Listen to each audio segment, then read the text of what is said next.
The crumpled note pinned to the cemetery gate made Jack Hollis's weathered hands tremble as he read the harsh black ink. The girl dies at sunset, unless she gives us what belongs to us. S.C. Those initials hit him like a punch to the gut. Silas Creed. The Confederate smuggler whose scarred face had haunted Jack's nightmares for 6 years, the man who should have burned to death in that Atlanta supply depot along with half his stolen weapons. Jack's old shoulder wound began its familiar throb, a reliable warning that deadly trouble was closing in.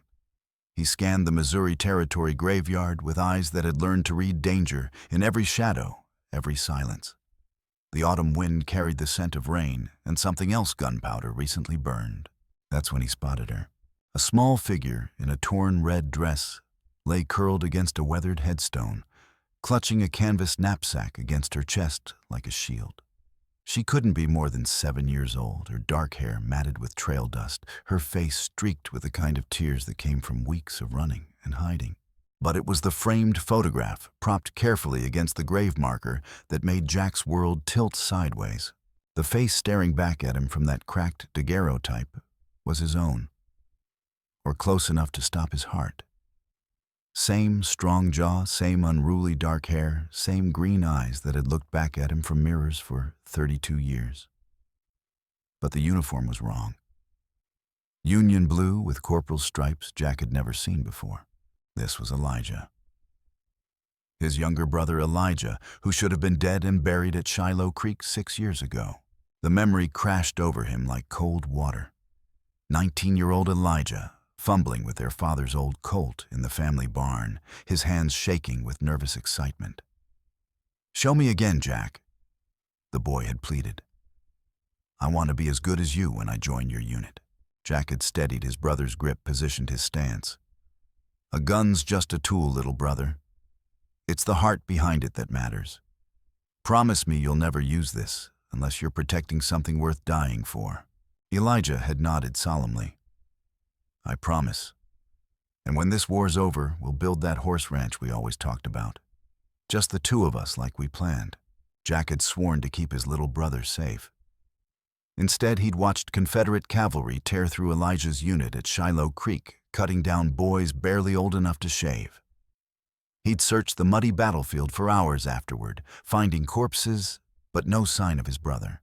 The creek had swallowed Elijah whole, along with Jack's promises and his faith in his own ability to protect anyone. Now staring at this impossible photograph, Jack felt 6 years of carefully constructed grief beginning to crack. A rifle shot split the evening air. Jack threw himself over the sleeping child as the bullet whined past to splinter bark from a nearby oak. The girl jerked awake with a startled cry, her green eyes, unmistakably Hollis eyes, wide with terror, but not surprise. "You came," she whispered, her voice hoarse from days of fear. "Papa said you would. He said you had the same eyes as him." Before Jack could respond, a voice boomed across the graveyard, rough with old smoke damage and fresh hatred. "Jack Hollis, finally decided to collect your brother's little bastard." 3 horsemen had appeared on the ridge, black silhouettes against the dying sun. Even at this distance, Jack could see the twisted burn scars covering half the leader's face. Silas Creed, alive, scarred, and madder than hell. "Yes, come on out, Jack," Creed called, his voice carrying easily across the weathered stones. "We need to discuss some family business about that map your dear departed brother stole from me." The girl's small fingers gripped Jack's sleeve. "The bad man wants Papa's secret," she whispered. "He's been chasing me since the snow melted." Jack's mind raced. This child was Elijah's daughter, had to be with those eyes and that stubborn Hollis chin, which meant his brother had somehow survived Shiloh Creek, lived long enough to marry and have a family. And now Creed was hunting that family for some kind of treasure map. "When I start shooting," Jack said quietly, checking his Colt cylinder, "you run for those trees behind the church. Don't look back, just keep running. But Papa's picture, I'll come back for it, I promise." The girl nodded with grave solemnity, then surprised him by pressing something small and hard into his palm, a brass button with an eagle design. Papa said, if I ever found you, I should give you this. He said you'd know what it meant. Jack's breath caught. It was a button from Elijah's old militia uniform, the one he'd worn before joining the regular army. A button Jack himself had polished before their father's funeral 5 years before the war started. No time to process the implications. Creed was moving closer, his 2 companions spreading out to flank the cemetery. Professional killers who knew their business. Jack rose from behind the headstone with his gun blazing. His first shot took down Creed's horse, sending the scarred man tumbling with a string of curses. His second went wide, as return fire forced him back into cover, but it scattered the other riders and bought precious seconds. The girl was already running, darting between headstones toward the distant tree line, with the quick grace of someone who'd learned to survive by staying invisible. You cost me everything, Jack. Creed snarled from behind a marble monument. My face, my fortune, my future. That fire didn't just burn my flesh, it destroyed every dream I ever had. You were smuggling weapons to both sides. Jack replied, snapping off 2 shots that chipped stone near Creed's position. How many boys died because you sold information for Confederate gold? Boys die in wars, Jack. At least I made sure I profited from the slaughter instead of just wallowing in guilt like some lovesick fool. But Jack could see his tactical situation deteriorating. Creed's men were flanking him, using the gathering darkness for cover. Soon, he'd be caught in a crossfire with nowhere to run. That's when he noticed the girl hadn't made it to the trees. She was crouched behind a small mausoleum, trapped by one of Creed's men who'd circled wide to cut off her escape. The choice was simple: abandon the child to save himself or risk everything for his brother's daughter. Jack broke from cover, sprinting toward the mausoleum as bullets whined around him. He tackled Creed's man just as the killer was reaching for the girl, and they went down in a tangle of limbs and flying weapons. The man was younger, stronger, but Jack fought with the desperate fury of someone who'd already failed one family member. His knife found the killer's ribs just as Sarah's voice cut through the struggle. Behind you. Jack spun to find Creed himself bearing down, scarred face, twisted with hatred, rifle raised to fire. Only the girl's warning saved Jack's life. He rolled sideways as the shot thundered, feeling the bullet tug at his coat. His return shot took Creed in the shoulder, spinning the man around, but not dropping him. Wounded and enraged, Creed stumbled back toward his surviving companion, who was already mounting up to flee. This isn't over. Creed screamed as they rode away into the darkness. That map belongs to me. I'll hunt you both to the ends of the earth. Jack helped Sarah to her feet, both of them breathing hard. His left arm burned where Creed's knife had found its mark during the struggle, not deep, but enough to remind him how close they'd come to dying. Are you hurt? He asked the girl. She shook her head, then surprised him by retrieving her father's photograph from where it had fallen during the fight. Papa's picture is cracked, she said sadly. We can fix that. Jack promised, then felt his world shift again as he really looked at the daguerreotype for the first time. The uniform wasn't just Union blue, it had corporal's stripes, and behind Elijah's figure was a building Jack recognized. The field hospital at Shiloh, where wounded soldiers had been treated after the battle. Sarah, he said gently, I need you to tell me about your papa, about what happened to him after the war. She studied his face with those intelligent green eyes, seeming to weigh how much truth he could handle. Papa said you thought he was dead. He said it was better that way because the bad men who sold information to the enemy were still hunting soldiers who knew too much. But he survived. A lady named Martha found him in the creek, half drowned and shot through the chest. She nursed him back to health, but Papa made her promise not to tell anyone. He said if the traitors knew he was alive, they'd come finish what they started. Martha. Jack knew that name. Martha Kellerman ran the medical practice in Willow's End. She'd been a field nurse during the war, one of the angels who'd risked their lives to save wounded soldiers. after he got better. Sarah continued.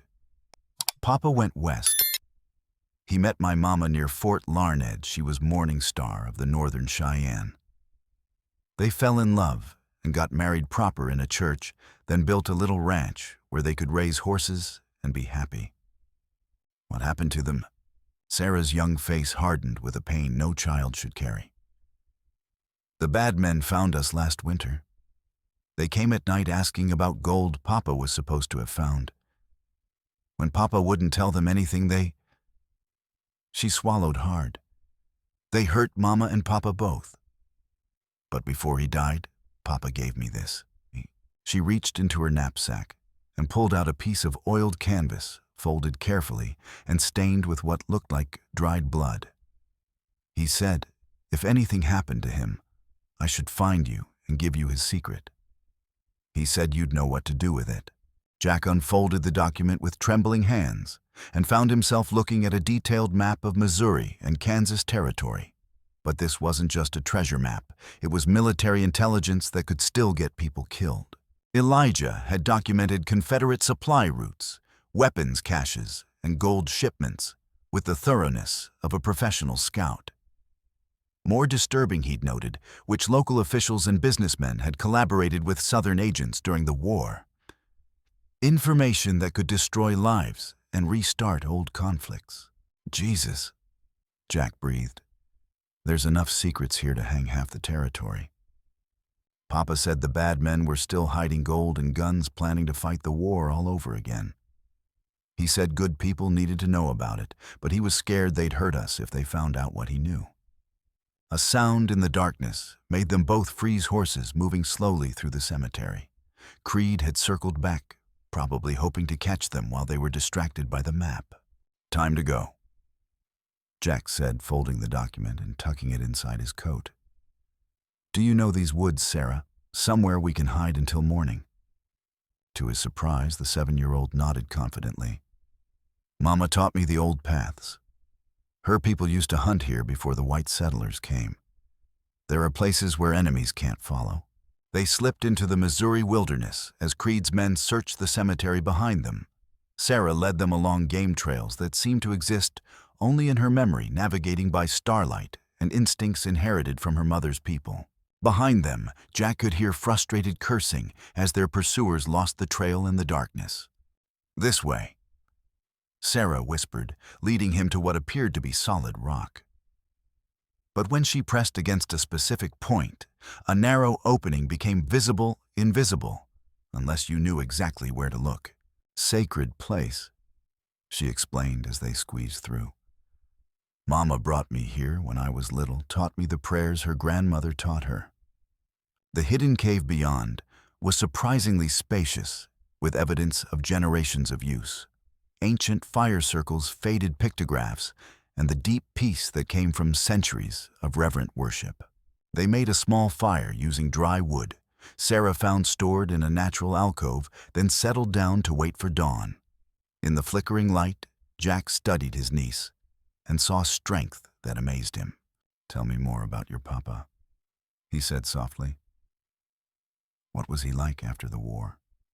Sarah's face lit with love and memory. He was kind, but careful. Always watching, always listening.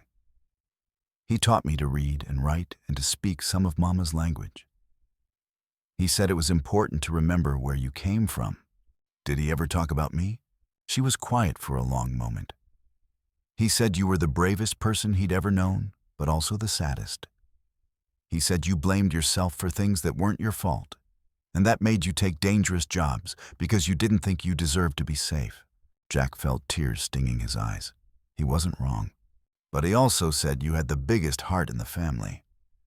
He said when you were boys, you used to fight older kids who picked on him, even when they were twice your size. As dawn broke over the Missouri landscape, they prepared to leave their sanctuary.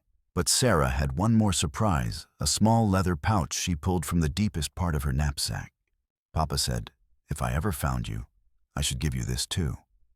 She opened the pouch to reveal a silver ring set with a turquoise stone, their mother's wedding ring, the one Jack had given Elijah before he left for the war. He wore it every day. Sarah said softly. Said it helped him remember who he was fighting for, even when the world seemed full of nothing but hate. Jack slipped the ring onto his finger where it fit perfectly, feeling the weight of memory and promise. Elijah had kept faith with family, even when family thought him dead. They emerged from the cave to find tracks in the soft earth Creed's men had passed nearby during the night, but missed the hidden entrance.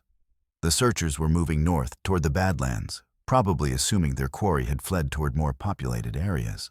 "Which way do we go?" Jack asked. Sarah studied the terrain with eyes that seemed far too old for her 7 years.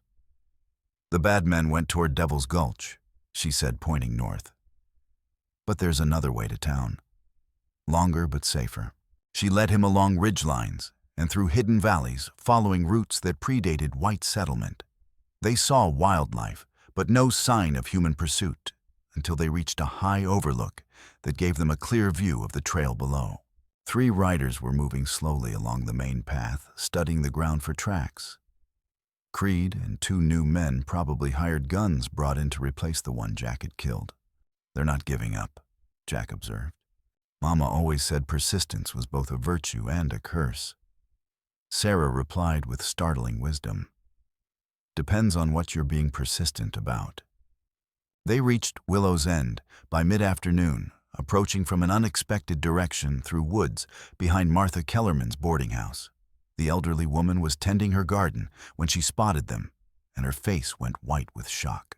"Jack Hollis," she breathed. "And you must be Sarah. Dear God, you look just like your father at that age." "You knew?" Jack asked. Martha's expression grew sad. "I've known for 6 years. Elijah made me promise not to tell anyone he'd survived, said it would put you in danger too. I've regretted that promise every day since." Inside Martha's cozy kitchen over hot coffee and fresh bread, the full story finally emerged. Elijah had indeed survived Shiloh Creek, pulled from the muddy water more dead than alive. Martha had nursed him through fever and infection, kept his secret when he begged her to let the world think him dead. He was terrified, Martha explained. Said there were Confederate sympathizers still active in Missouri men who'd sell out their own mothers for Southern gold. He thought if they knew he'd survived, they'd finish what the cavalry started. He was right to be scared, Jack said, showing her Creed's threatening note. They found him anyway eventually. Martha read the message with growing alarm. "Silas Creed, I thought he was dead. So did I. Apparently we were both wrong." Jack spread Elijah's map on the kitchen table. "This is what he's after. Intelligence about Confederate gold and the people who helped hide it." Martha studied the detailed notations, her expression growing more serious with each location she recognized. Some of these names would shock people. Respected businessmen, local politicians, even preachers who were funneling money to Southern agents. Papa said the map was like a loaded gun. Sarah added quietly, "Dangerous if the wrong people got it, but maybe helpful if the right people knew what to do with it." Jack made a decision that would change both their lives. "Tomorrow we're taking this to the federal marshal in Jefferson City. Let the government decide what to do with Confederate agents who are still planning trouble." "And after that?" Sarah asked. "After that, we're going to Colorado Territory. Start fresh, build something clean and honest, something your papa would be proud of." Sarah's face lit with the first real joy he'd seen from her. "Could we have horses? Papa always said the Hollis family were meant to work with horses." "On the finest horses in Colorado," Jack promised. But their plans were interrupted by the sound of approaching hoofbeats, multiple riders moving with the careful precision of men expecting trouble. Jack moved to the window, hand on his gun, but relaxed when he saw federal badges glinting in the afternoon light. "Jack Hollis," a familiar voice called. "This is Marshal Williams from Jefferson City. We need to talk." 3 men dismounted and approached the house with professional caution. Marshal Williams was a tall, lean man with graying hair and steady eyes that had seen too much violence, but hadn't been hardened by it. "Mr. Hollis." Williams said as Martha let them in. "We've been tracking Silas Creed for months. Word reached us that he was operating in this area, hunting a child for Confederate intelligence." "You heard right," Jack replied, showing Williams the map. "My niece has been carrying this since her father was murdered. Creed wants it bad enough to kill anyone who gets in his way." Williams studied the document with growing amazement. "This is remarkable intelligence. We've suspected some of these individuals for years, but never had proof." He looked up at Jack with new respect. "Your brother was thorough. What happens now? Now we end this threat permanently. But first, we need to draw Creed out of hiding." Williams folded the map carefully. "We'll set a trap at Devil's Gulch. Let him think he's getting what he wants, then close the net." The plan seemed simple. Jack and Sarah would travel to the remote Badlands where Creed was hiding ostensibly to negotiate an exchange. The map for their safety with federal marshals positioned to provide backup when Creed revealed himself. "I don't like using the child as bait," Williams admitted. "But Creed won't come out unless he believes she's present with the map." "I can take care of myself," Sarah said with quiet confidence. "Mama taught me how to become invisible in wild country." Jack looked at his remarkable niece and felt protective pride swell in his chest. "If we're doing this, we do it my way. Sarah stays in cover, and at the first sign of real trouble, she disappears." They left before dawn, following trails that led north toward the broken country where Creed was reportedly hiding. Sarah rode behind Jack on his bay mare, her small arms around his waist and her knapsack secured between them. The landscape grew increasingly wild as they traveled rolling hills, giving way to rocky outcroppings and deep ravines. Perfect ambush country where a few determined men could hold off a much larger force. "Tell me about your mama," Jack said as they rode, wanting to keep Sarah alert. "What was she like?" "Beautiful," Sarah replied immediately. "But not just how she looked, the way she made everything around her feel peaceful. She knew things about the land her grandmother taught her, like how to find water in dry places and which plants could heal sickness." "Did she teach you those things?" "Some. She said I was too young for the deep knowledge, but she taught me to listen to what the earth was saying. Like how to read weather in bird flight or tell if animals have been disturbed by strangers." "What are the birds telling you now?" Sarah was quiet, tilting her head to catch sounds Jack couldn't distinguish. "They're nervous about something ahead, not flying normal patterns. And I smell old smoke-cold ashes from a camp that was abandoned quickly.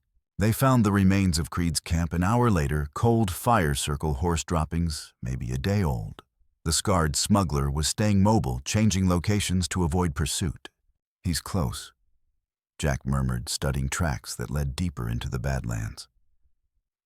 "Maybe watching us right now." A rifle shot cracked across the ravine, echoing off stone walls as the bullet whined overhead. Not a killing shot, a signal meant to announce Creed's presence without starting a firefight yet. "Niece Jack Hollis." Creed's voice boomed from somewhere among the rocks. "I see you brought the girl smart, man. Now let's discuss terms." "What terms?" Jack called back, positioning himself to shield Sarah while scanning for muzzle flashes. "Simple. The girl gives me the map and you both ride away breathing refuse, and I'll pick you off like rabbits from positions you'll never find." Jack felt Sarah tugging his sleeve and looked down to see her pointing toward what appeared to be solid rock, another hidden path only she could see. "There's a way behind him," she whispered. "But it's dangerous. Flash floods come through when it rains upstream." Looking west, Jack could see storm clouds gathering on the horizon. They had maybe an hour before the weather turned ugly. "Marshal Williams." Jack called, hoping the federal man was close enough to hear.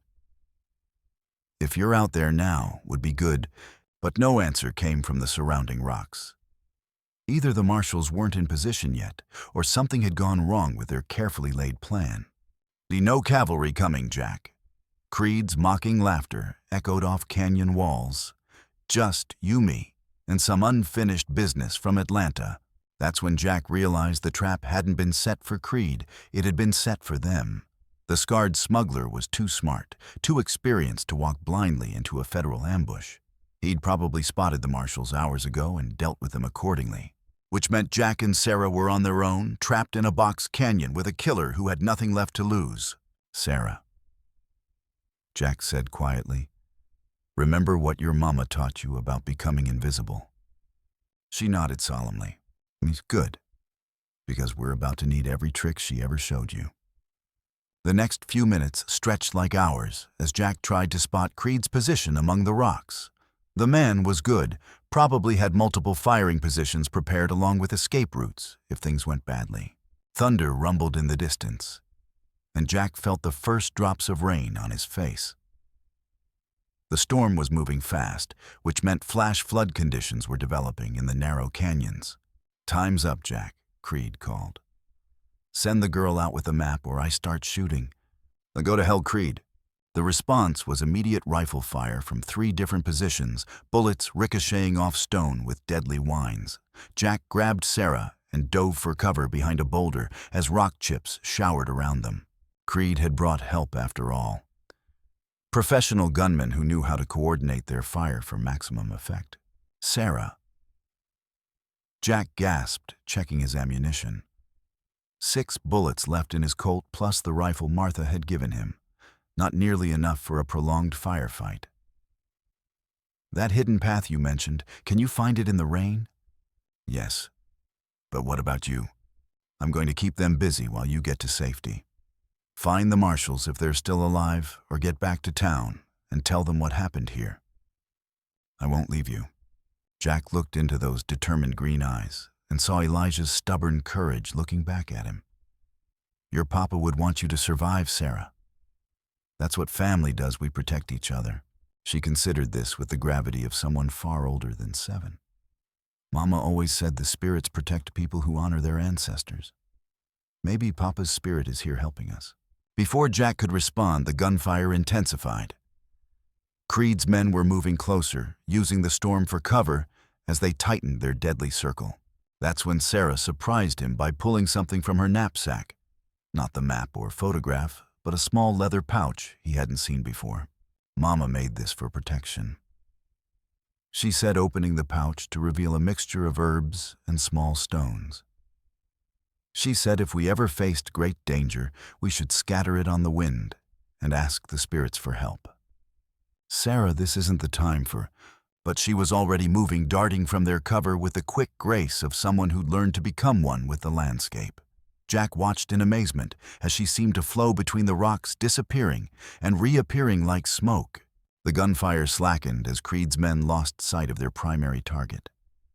Confused shouts echoed off the canyon walls as professional killers found themselves outmaneuvered by a 7-year-old girl who moved like her mother's people had moved for countless generations.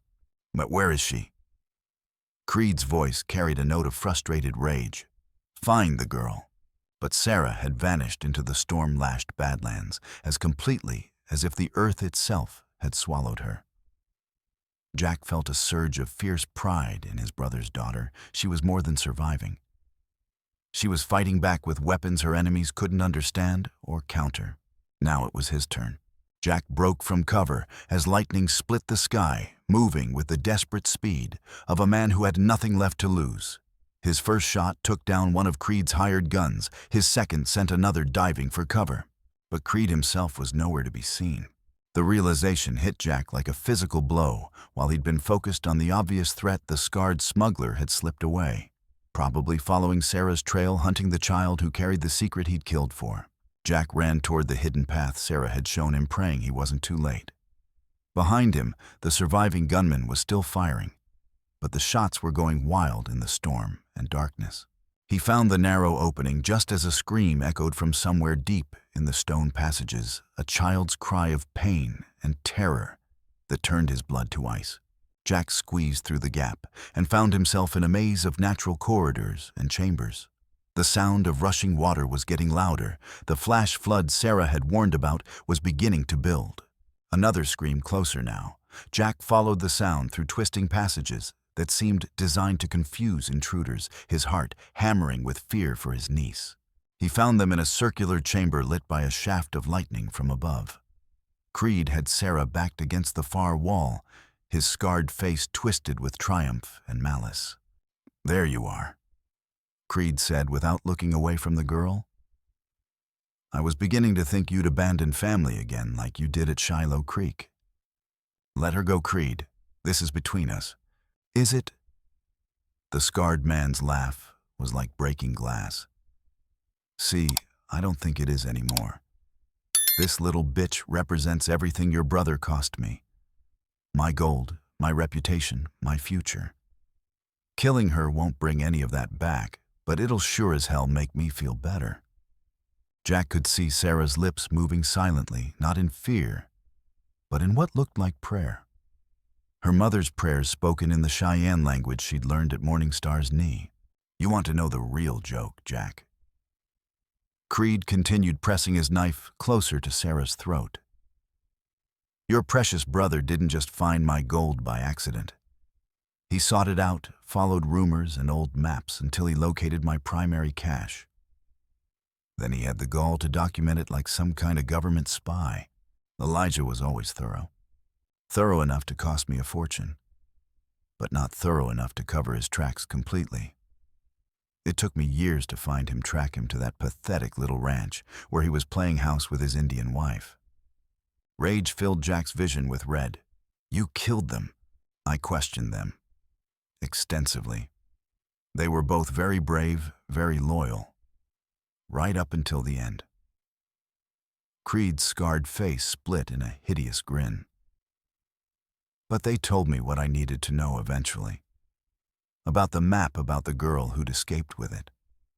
Jack raised his revolver, but Creed was ready for that. The knife moved to Sarah's throat, a hair's breadth from cutting.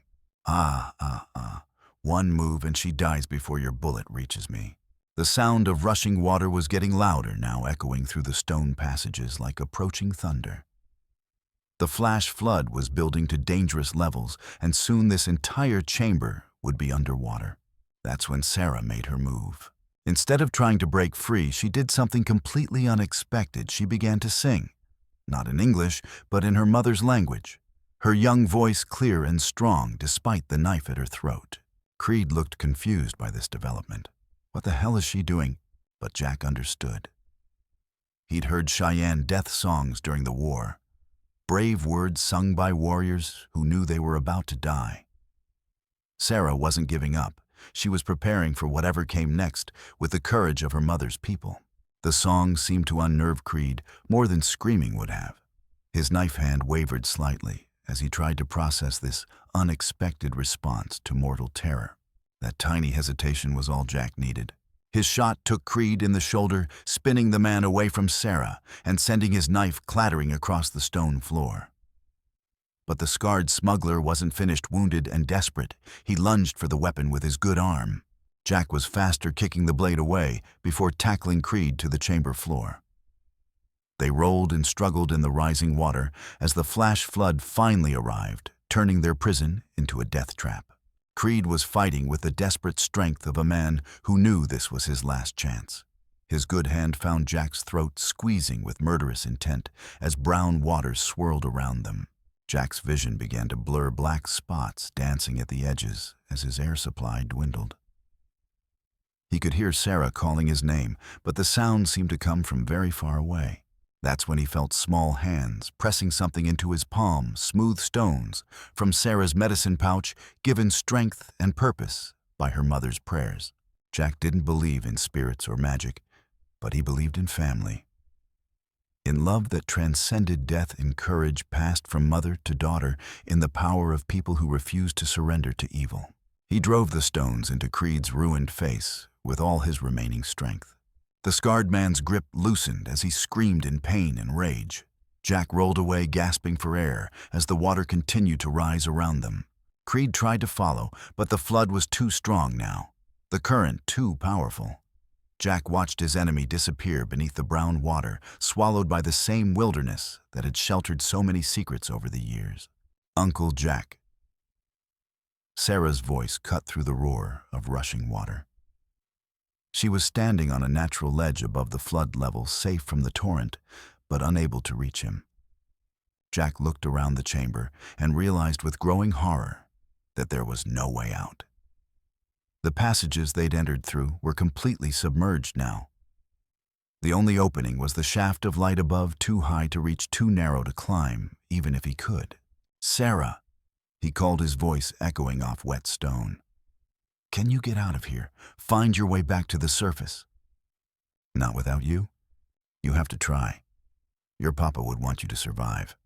But Sarah was shaking her head with familiar Hollis stubbornness. "Mama taught me something about flooded caves. She said sometimes the spirits provide another way." Before Jack could ask what she meant, the girl began examining the chamber walls with the systematic thoroughness of someone who'd been trained to read landscapes like books. "There," she said suddenly, pointing to what looked like solid rock. "Air current. There's another passage behind that wall."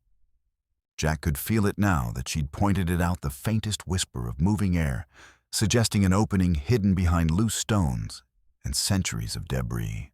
They worked together, pulling away rocks with desperate urgency as the water continued to rise. Jack could barely feel his hands anymore, the cold sapping his strength with every passing second.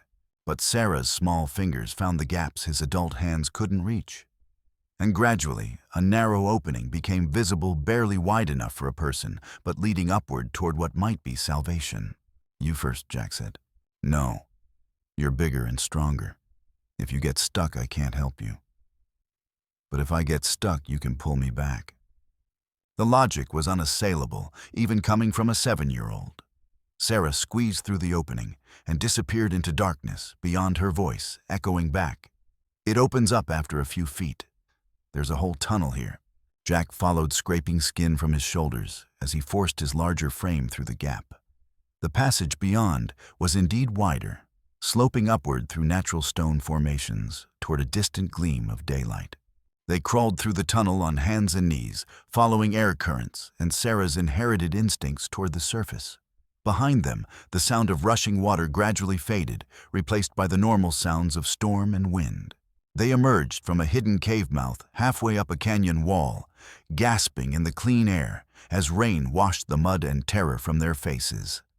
Below them, the flood was already beginning to recede, leaving behind a landscape scoured clean of human presence. Silas Creed was gone, swept away by forces older and more impartial than human justice. The man who'd built a fortune on other people's suffering had finally met something he couldn't bribe, threaten, or kill. "Is it over?" Sarah asked quietly. Jack looked around at the empty wilderness, listening for sounds of pursuit that never came. Creed's surviving hired guns had probably fled when the shooting started, more interested in preserving their own lives than avenging their employer. "Yes," he said. "It's over." They made their way carefully down the canyon wall, following game trails that Sarah navigated with her mother's inherited wisdom. By the time they reached level ground, the storm was breaking up, revealing stars in the Missouri sky. They found Marshal Williams and his men 3 miles away, bound and gagged but alive. Creed had indeed spotted the federal ambush and neutralized it without killing anyone, probably hoping to avoid the additional attention that murdering federal officers would bring. "Thank God you're alive," Williams said as Jack cut his bonds. "When we heard the shooting and then that flood, we thought you were both goners." "We almost were," Jack admitted. "But Sarah knew ways through the rocks that saved us both." Williams studied the girl with new respect.